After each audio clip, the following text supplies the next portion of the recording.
Tonight, the dark side to fame and fortune. For model, singer, actress and now radio host Sophie Monk, one fan's indecent obsession left her constantly looking over her shoulder. Bombarded with disgusting threats, Sophie and the police have now taken a stand. She spoke exclusively with Pippa Gardner. He felt sad for me. He wanted us both to die together. I mean, it was somewhere from about 100 to 200 tweets a day, all very sexual. Please just forget I'm a raging sexual stalker. The risk is that people become very confused about what they're doing and when it's real and when it's fantasy. By the way, I'm going to follow you until I'm forced to live without it. He's so descriptive in how he wants to abduct you, and you picture yourself in weird, like it's like a horror movie. You picture yourself there like with no arms, no legs, and him brushing my hair or something. There isn't much of Sophie Monk's life off limits to the public, from the saucy men's magazine shoots to working alongside Hollywood heavyweights. hell yes. I'm 4th of July with the kids this weekend. Right when I get back, I'm all over it. Great. Have a great 4th of July with the kids. Now a breakfast radio gig. Sophie, have you ever told a story about somebody else? No, just about myself. Hundreds. The 34-year-old is used to the attention, good and bad. But never before has she been terrified for her or her family's safety. Sometimes you get people actually that love you too much, where you go, holy crap, you love me more than me. But yeah, you just got to take it. But this is completely different when, you know, there's death threats. Are you just going to follow me the whole way?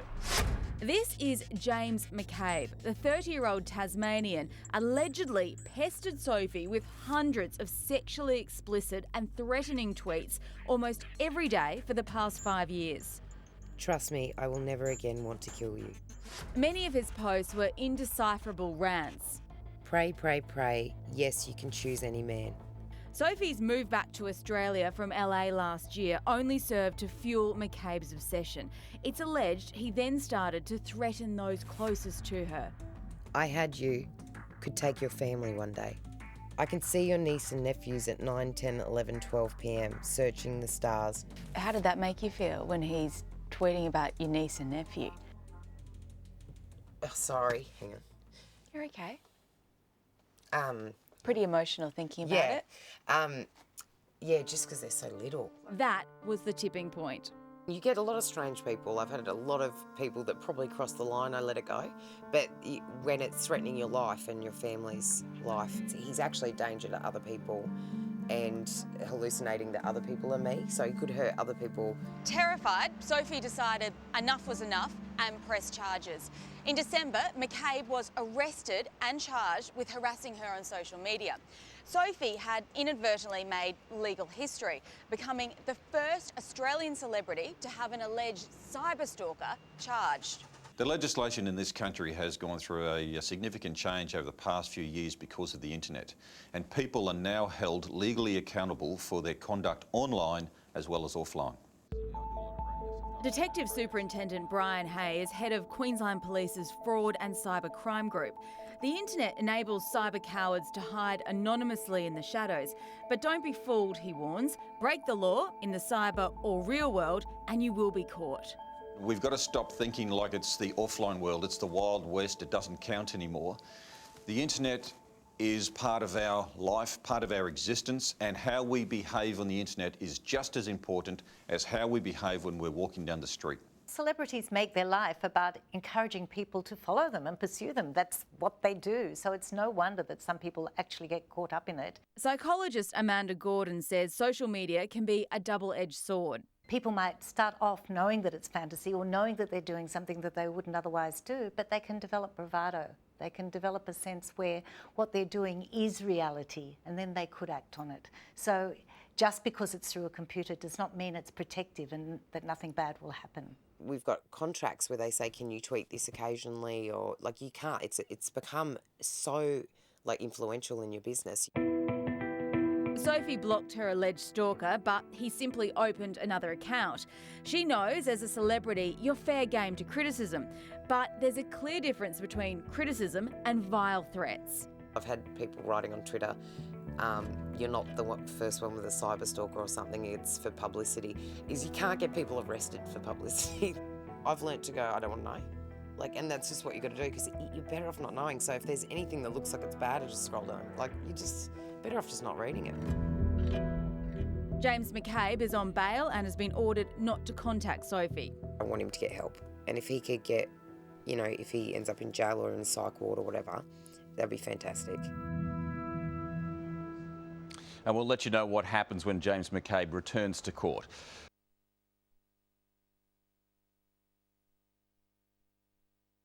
A woman from the Southern Highlands is trying to claim a share of a $500 million fortune that once belonged to an American mining magnate.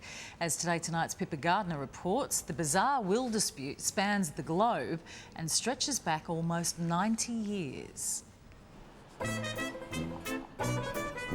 Fifth Avenue, New York is a world away from the Southern Highlands of New South Wales, where you'll find Hazel Garland, the 88-year-old who's laying claim to a share of a reclusive American heiress's millions. Hazel, you're 88. Are you up for this big fight? It's very hard. Very hard indeed. But you never know, do you?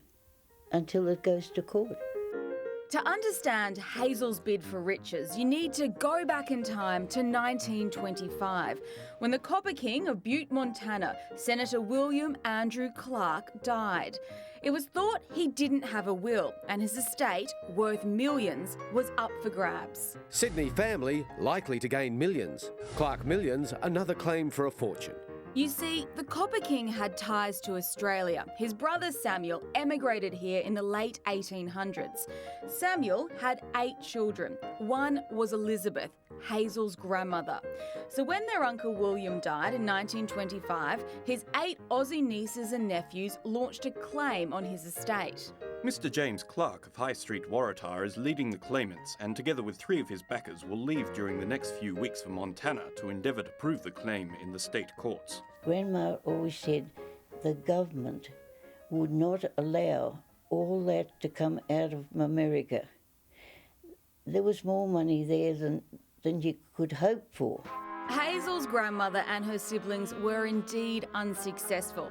Turned out the Copper King did have a will, which left his entire fortune to his only living child, a daughter from a second marriage, Huguette Clark.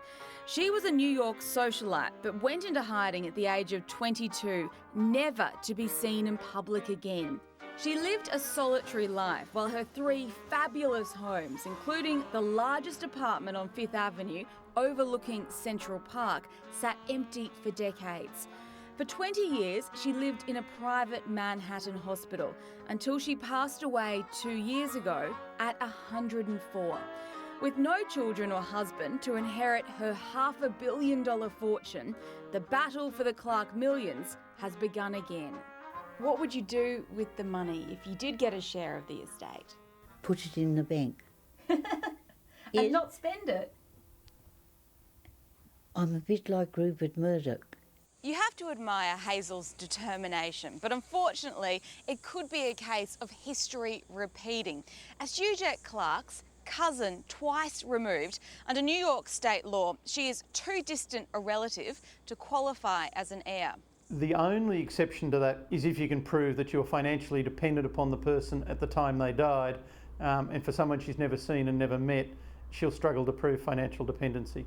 What do you think your grandmother would want you to do? Try for it, Hazel, hard. For the family. And that's exactly what she's going to do. Pippa Gardner reporting there.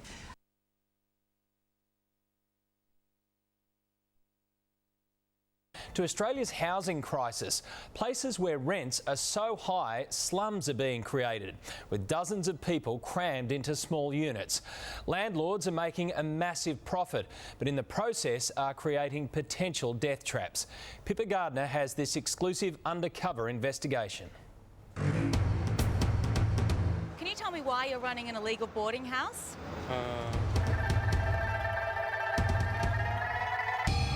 What you're doing is illegal. You're putting these people's lives at risk by cramming 9 people into a small 2-bedroom flat. What I see there is a death trap. If there's a fire there, nobody's going to get out. These flash residential city towers hide a dirty secret. There are light sockets missing. The carpet is completely filthy. Come in here to the laundry and it is repulsive. There is mould everywhere. The stench in the whole apartment is just stale air. It's vile. So this is one of the makeshift bedrooms. We're inside a 2-bedroom apartment in the heart of Sydney's CBD that looks more like a slum. Just a recipe for disaster. Bunks are crammed into bedrooms. Walls have been erected in the lounge to create makeshift rooms. Every inch of the tiny flat has been exploited. So have the mostly foreign students conned into moving in. There are 9 people crammed into this small 2-bedroom flat and the slumlord is charging each of them $150 a week. So he's taking home almost $6,000 a month, $72,000 a year from the illegal renters. People will die there. If there's ever a fire there, we will not get them out. It'll be too late. By the time we get there, that will be an inferno. You'll be worrying about the people on the floors above, the people in the units around them. Light sockets are missing. The circuit breaker is taped up. New South Wales Fire Commissioner Greg Mullins is horrified. Look, I think they're killers, and I think they should be treated like that. Aluminium was melting, concrete was peeling, the ledge was their only choice, and then a 5-storey plunge when they could handle no more. Last month in Sydney's West, a Chinese student plunged to her death. Another was seriously hurt when they were forced to jump from the 5th floor window to escape a fire that swept through their apartment. The 2-bedroom unit had been illegally subdivided to create a 3rd bedroom. What if there's a fire? How do these people get out? The man renting out this inner-city slum den doesn't even own it. He's been subletting it for 2 years. He currently pays $900 a week and rakes in $1,350 until we caught him. Answer the question. Have you told the agent you have 9 people in that apartment? Yes or no? Council bylaws state the maximum occupancy is 4. It's even on his lease. This says 4 persons may occupy the premises. 4 persons. Okay. You have 9 people in that apartment. The maximum fine for this sort of offence is $1.1 million. But very few are caught and prosecuted. Property lawyer Michael Tees says that's because it's up to local councils to police. Local authorities are just wimping out and not doing what's required of them. Councils argue they need a court order or permission from the tenant or owner before they can enter a property. And to do that, they first need evidence. That's not hard to find. A quick search of the internet turns up dozens of advertisements. That's how we discovered these illegal boarding houses. We have this problem in Melbourne, we have it in Sydney, we have it in Brisbane, it's a problem in Darwin. This is a problem everywhere, and it's only going to continue to get worse because of the high cost of rent at the moment. Even families are turning their homes into illegal boarding houses to make ends meet. This man and his wife have a 1-year-old daughter. His cousin sleeps in the living room behind a cane partition. 4 bunks are squeezed into the 2nd bedroom of his rented unit, which he sublets to 4 Asian students for $130 each a week. Do not trespass this building. We're not. I've been into an and illegal no comment boarding will be house. made to the media. This man runs his business out of one of the buildings where slumlords operate. He doesn't want to know about the problem and says he's not associated with the slumlords. The owners of buildings where we film these overcrowded units deny any knowledge of the illegal racket. They say spot checks were carried out on every apartment 4 months ago. None were found to be running illegal boarding houses. We simply won't know about this stuff unless somebody tells us, and often we only find out when there's a tragedy or there's a fire. And if a tragedy happens, it's not just the slumlords who can be charged. The owners could be held to account. Even the body corporate could be liable. If people died in that unit, we would be doing everything possible to work with the police to have them brought to account. So you're going to move these people out? Yep. Because you realise what you're doing is wrong? Quickly, okay. You're going to quickly move them out? That's Pippa Gardner reporting, and the producer on that story was Stephanie Piccone.